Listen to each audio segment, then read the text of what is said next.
First half లో interval scene ఉంటుంది, అది మామూలు ఎవరు ఊహించలేరు. సెకండ్ హాఫ్ క్లైమాక్స్ అల్టిమేట్ అనమాట. సీట్లో లేదు సినిమా మొత్తం చూస్తే కానీ మీకు అర్థం కాదు. ఒకే ఒక్కటి చూసారా మీరు సినిమా? చూసా. దాని ఒకే ఒక్కడు 2 లా ఉంటుంది సినిమా. శంకర్ కంబ్యాక్ లేదు రోబో ఒకే ఒక్కడు లాంటి లేదు. చుమ్మా మంత్రి అంట. ఎవరు చుమ్మా మంత్రి? చుమ్మా మంత్రి గుండు కొట్టి పడేశాడు.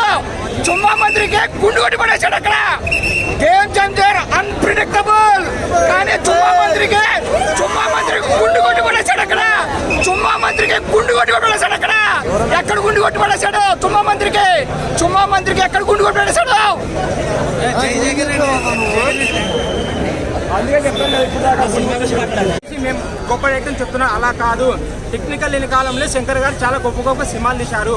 జెంటిల్మెన్ నుంచి ఇప్పుడు గేమ్ చేంజర్, ఇంకా నెక్స్ట్ భారతి 3 రావచ్చు, ఇంకా ఎన్నెన్ని సినిమాలు రావచ్చు. శంకర్ గారు లాంటి డైరెక్టర్ ఈ ఇండియాలో మళ్ళీ ఎవరు పుట్టలేరు మేడం. పుట్టిన వాడినే పుట్టాలి అంతే. యాక్షన్ సీక్వెల్ శంకర్ గారికి పుట్టింది పేరు. యాక్షన్ సీక్వెల్ తీయాలంటే ఓన్లీ శ్రీ శంకర్ గారు తీయాలి. యాక్షన్ సీక్వెల్ కానీ పాటలు కానీ ఆయన తీసినట్టు ఈ ఇండియాలో సాంగ్స్ కానీ వేరే వాళ్ళు